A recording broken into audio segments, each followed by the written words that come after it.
नमस्कार दोस्तों, स्वागत है आप सभी का फिर से एक बार मेरे YouTube चैनल कंपटीशन हब पर। मैं हूं राहुल सेन और जैसा कि थंबनेल देखकर आपको मालूम पड़ गया होगा कि इस वीडियो में हम किस विषय पर चर्चा करने वाले हैं। और सबसे पहले आप सभी के लिए नए वर्ष की बहुत सारी अग्रिम शुभकामनाएं। भगवान करे आपके जीवन में ये नया वर्ष नई ऊंचाइयां, नए कामयाबी आपके लिए लेकर आए।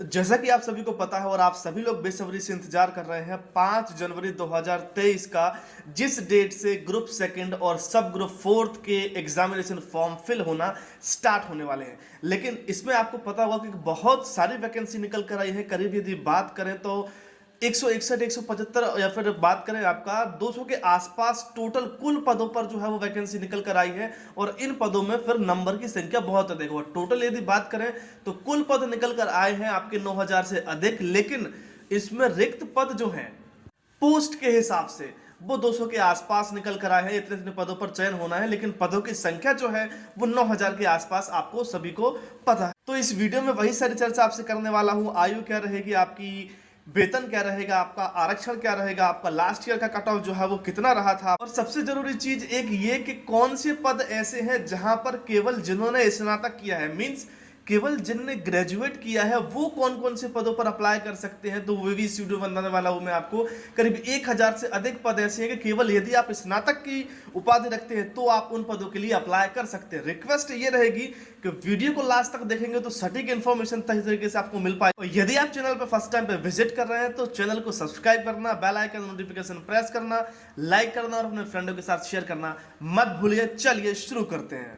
जैसा कि आपको पता है कि इस एग्जामिनेशन के या फिर परीक्षा के फॉर्म जो है वो 5 जनवरी 2023 से भरे जाना स्टार्ट होना है और 19 जनवरी 2023 तक आप इसको भर सकते हैं। यदि बात करें आपके संशोधन का तो 24 जनवरी 2023 तक आप इसमें संशोधन कर सकते हो। और परीक्षा के दिनांक की बात करें तो 15 मार्च या फिर 15/3/2023 से आपके इस परीक्षा के एग्जाम फॉर्म के बाद जो पेपर होना है वो स्टार्ट होने वाले हैं। ऑलरेडी आप सभी को पता होगा कि व्यापम का एग्जामिनेशन है तो 2 पालियों में एग्जाम होगा आपका, 15/3 से प्रारंभ होगा। यदि बात कर ले कि सब्जेक्ट क्या रहने वाला, देखिए महत्वपूर्ण जो है कि आप कहां पर टारगेट करें। देखिए 200 नंबर का आपका पेपर होने वाला है। आ खंड में जो आपका बात करें या फिर ए ऑप्शन में सामान्य विज्ञान, सामान्य हिंदी, सामान्य अंग्रेजी, सामान्य गणित 100 नंबर यहां से पूछे जाएंगे आपको। और बा या फिर बी की बात करें तो सामान्य ज्ञान अभिरुचि, सामान्य कंप्यूटर ज्ञान, सामान्य तार्किक योग्यता और सामान्य प्रबंधन, यहां से 100 नंबर के प्रश्न आपसे पूछे जाएंगे। कुल मिलाकर आपके यहां से 200 प्रश्न जो है वो 200 नंबर के आपसे इस पेपर में पूछे जाएंगे। और यदि बात करें आपका सिलेक्शन का तो बहुत ही टफ कंपटीशन होने वाला है, ये आप याद रखिए। लास्ट टाइम पे 2017 में 18 में जो पटवारी की वैकेंसी आई थी 7000 पोस्ट पर, ये मान के चलिए आप 13.5 लाख से ऊपर फॉर्म भरे गए थे। तो इस बार वैकेंसी की संख्या जो है बहुत ज्यादा है। कुल मिलाकर यदि बात करें तो 9000 के ऊपर जो है वो आपकी पोस्ट निकल कर आई है। तो आप समझ सकते हैं कि इसके 2 गुना लगभग 20 लाख के आसपास जो है वो इसमें फॉर्म भरे जाएंगे। सबसे पहले बात कर लेते हैं रिजर्वेशन का। देखिए अनुसूचित जनजाति के लिए 27% है, अनुसूचित जाति के लिए 16%, अन्य पिछड़ वर्ग के लिए 27%, 27% रिजर्वेशन दिया गया है। और आर्थिक रूप से कमजोर वर्ग के लिए यहाँ पे 10% रिजर्वेशन का प्रावधान इस ग्रुप सेकंड और सब ग्रुप फोर्थ की वैकेंसी में रखा गया। इसके बाद यदि मैं आपसे बात कर लूं कि उम्र या फिर आपका एज लिमिट जो है वो क्या रहने वाला है, तो देखिए खुली प्रतियोगिता में सीधी भर्ती के भरे जाने वाले पदों के लिए 18 से लेकर 40 साल तक यहां पर आपकी आयु सीमा निर्धारित की गई है मध्य प्रदेश के निवासियों के लिए। लेकिन बात करें आपका अनुसूचित जाति, अनुसूचित जनजाति, अन्य पिछड़ा वर्ग, शासकीय निगम मंडल, स्वास्थ्य संस्था के कर्मचारी, नगर सैनिक, निशक्त जन महिलाओं आदि के लिए 18 से लेकर 45 वर्ष तक आप इसको फॉर्म भर सकते हैं। ये एज डिसाइड किया गया है और अधिकतम आयु सीमा में 5 वर्ष की छूट आपको यहां पर प्रोवाइड की जा रही है। वीडियो के साथ यदि आप लास्ट तक बने रहेंगे तो सटीक जानकारी आपको विस्तृत तरीके से इसमें मिलने वाली है। रिक्वेस्ट ये रहेगी कि वीडियो को लाइक करना और शेयर करना मत भूलिएगा। बात कर लेते हैं सीधी भर्ती एवं संविदा के रिक्त पद जो है वो आपको दिख रहे होंगे यहाँ पर। सीधी भर्ती के द्वारा जो है वो 8661 पद है, संविदा के द्वारा 84 पद है। और वहीं बात करें आपका कि जो रिक्त पद बैकलॉग में निकले हैं उनकी कुल संख्या जो है वो आपकी 328 यहां पर निकल कर आई है। और कैटेगरी के हिसाब से इसमें आप दिया हुआ है बहुत अच्छे से, SC ST OBC जनरल के लिए आप इसको रीड आउट कर सकते हैं। इसके बाद यदि बात कर लिया जाए कि श्रेणीवार कितने पद निकले हैं तो देखिए जर्नल, ईडब्ल्यूएस, अनुसूचित जाति, अनुसूचित जनजाति, पिछड़ा वर्ग और कुल पद यहाँ पर सामने स्क्रीन को आपको दिख रहे होंगे। टोटल पदों की संख्या जो है वो आपकी 9073 है। बहुत आराम से आप इसको रीड आउट करके पढ़ सकते हैं कि इसमें पदों की संख्या बहुत सारी निकल कर आई है, तो अलग अलग पदों के लिए इसमें अलग अलग क्वालिफिकेशन है, फिर शैक्षणिक योग्यता जो है वो आपसे मांगी गई है। सबसे पहले उन वैकेंसी की बात करूंगा या फिर उनकी जानकारी दूंगा जिसमें केवल आपके पास यदि स्नातक की उपाधि है, कोई सर्टिफिकेट नहीं चाहिए, कोई डिप्लोमा नहीं चाहिए, कोई डिग्री नहीं चाहिए, केवल स्नातक से यदि उपाधि आपके पास है तो आप उन फॉर्म को फिल कर सकते हो और टोटल 1000 से ऊपर वो वैकेंसी आपके निकल कर आई है। तो सबसे पहले उन्हीं वैकेंसी के बारे में आपको जानकारी देता हूं। देखिए सामने आप स्क्रीन पे देख पा रहे होंगे, देखिए सामने स्क्रीन पे आप देख पा रहे होंगे मध्य प्रदेश शासन पंचायत एवं ग्रामीण विकास विभाग भोपाल। पोस्ट कोड याद कर लीजिएगा 153, सीधी भर्ती सहायक विस्तार अधिकारी। कुल पद निकल कर आए हैं 508। देख लीजिए ओबीसी की अलग से दिया गया है, ईडब्ल्यूएस, एससी, एसटी, सारी कैटेगरी के लिए यहाँ पर वैकेंसी जो है वो टोटल 508 निकल कर आई है। वेतनमान की यदि बात करें तो 25,300 से लेकर 80,500 के बीच में आपका यहाँ पे वेतनमान रहने वाला है। और शैक्षणिक योग्यता की यदि बात कर लें आपका, तो मान्यता प्राप्त विश्वविद्यालय से केवल स्नातक की उपाधि यदि आपके पास है तो आप इस फॉर्म के लिए फिल कर सकते हैं, तो मौका मत छोड़िएगा। इसी के तुरंत बाद यदि मैं आपसे बात कर लूँ, पोस्ट कोड 154 इसी डिपार्टमेंट में निकला है आपका मध्य प्रदेश पंचायत एवं ग्रामीण विकास विभाग में। कुल पद निकले हैं आपके सहायक विस्तार अधिकारी के 511 पद यहां पर निकल कर आए हैं। सबसे ज्यादा देखिए वैकेंसी यहां पर जो निकल कर आई हैं जर्नल के लिए और ओबीसी के लिए निकल कर आई हैं 68 वैकेंसी। और यदि योग करें मेल और फीमेल का तो 144 जर्नल के लिए और 144 जो है वो यहाँ पे ओबीसी के लिए है। वेतनमान सेम है आपका 25,300 से लेकर 80,500 के बीच में। शैक्षणिक योग्यता की बात करें तो केवल मात्र मान्यता प्राप्त विश्वविद्यालय से यदि स्नातक की उपाधि है तो आप इस फॉर्म के लिए बिल्कुल फिल कर सकते हैं। और इसके बाद बहुत सारी वैकेंसी ऐसी है जिसमें केवल कंप्यूटर और ग्रेजुएशन मांगा है, तो वो वैकेंसी भी मैं आपको बताने वाला हूं। सारी वैकेंसी तो मैं नहीं बता पाऊंगा क्योंकि सारी वैकेंसी यदि बताऊंगा तो 3-3.5 घंटे का वीडियो बन जाएगा जो कि आप देखना पसंद नहीं करेंगे। तो जो भी जानकारी जरूरी है आपके लिए ग्रेजुएट और कंप्यूटर सर्टिफिकेट डिप्लोमा डिग्री के साथ में, वो वैकेंसी कुल मिलाकर मैं यहाँ पे आपको बताने वाला हूँ। देख लीजिए आप स्क्रीन पे देख पा रहे होंगे समूह 2 समूह 4 के अंतर्गत भर्ती है। आपका पोस्ट कोड है 9, कनिष्ठ सहायक डेटा एंट्री ऑपरेटर 7 वैकेंसी निकल कर आई है आपकी। लेवल 4 की वैकेंसी है और 19,500 इसमें वेतनमान रहने वाला है। क्वालिफिकेशन की यदि बात कर ले तो देखिए न्यूनतम 60% अंकों के किसी भी विषय में स्नातक होना चाहिए आपका।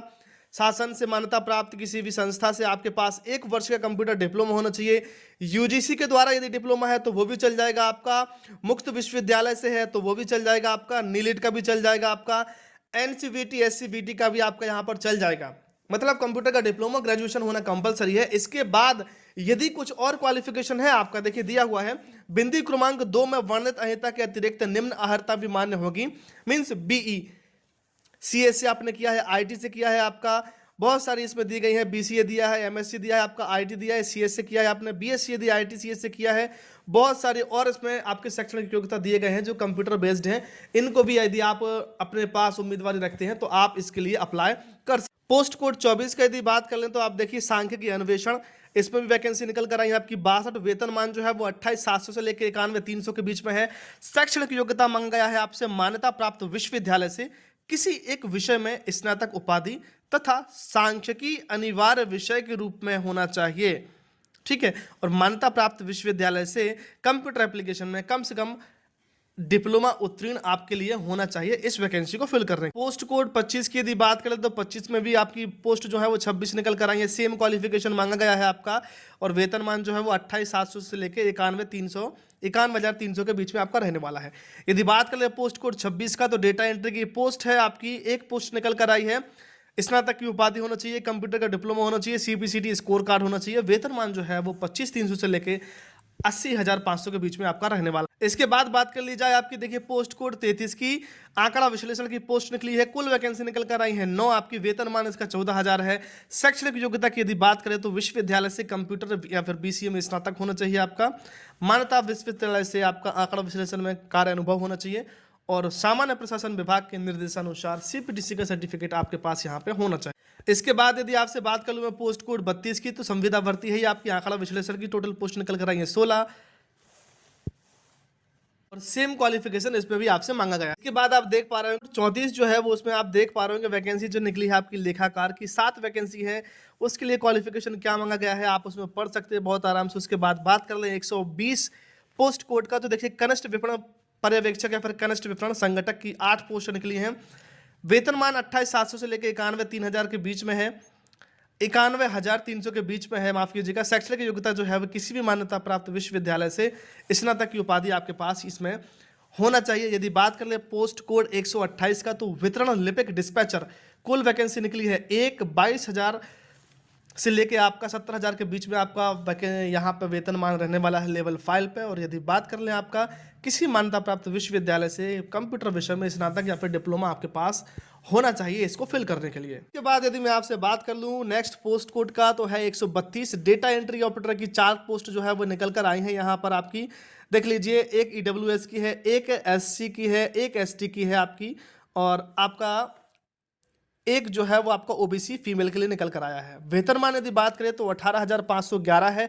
शैक्षणिक योग्यता मान्यता प्राप्त संस्था से आपका स्नातक होना चाहिए, BCA PGDC उपाधि होना चाहिए, CPCT का स्कोर कार्ड जो है वो इसमें आपके लिए कंपलसरी रहने वाला। इसके अलावा भी बहुत सारी वैकेंसी इसमें ऐसी निकली है जिसमें आपका LSGD डिप्लोमा मांगा है, फायर या फिर अग्निशमन का डिप्लोमा मांगा है, नगर नियोजन में डिप्लोमा मांगा है, आपका जनसंपर्क अधिकारी की जो है उसमें बैचलर ऑफ जर्नलिज्म मांगा है आपका। बहुत सारी बम्पर वैकेंसी निकल कर आई हैं, बिल्कुल भी मौका मत छोड़िए, सब कुछ छोड़ दीजिए।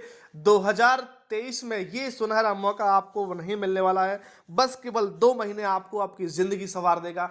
मेहनत कीजिए, मन लगाकर पढ़िए। और इन भर्तियों की तैयारी हमारे चैनल पर करवाई जा रही है लाइव क्लासेस और वीडियो के द्वारा, तो आप चैनल को सब्सक्राइब करना, वीडियो को लाइक करना, शेयर करना मत भूलिए, ताकि आगामी परीक्षाओं की तैयारी के लिए आपको स्टडी मटेरियल, लेटेस्ट अपडेट्स और नोटिफिकेशन सबसे पहले मिल सके।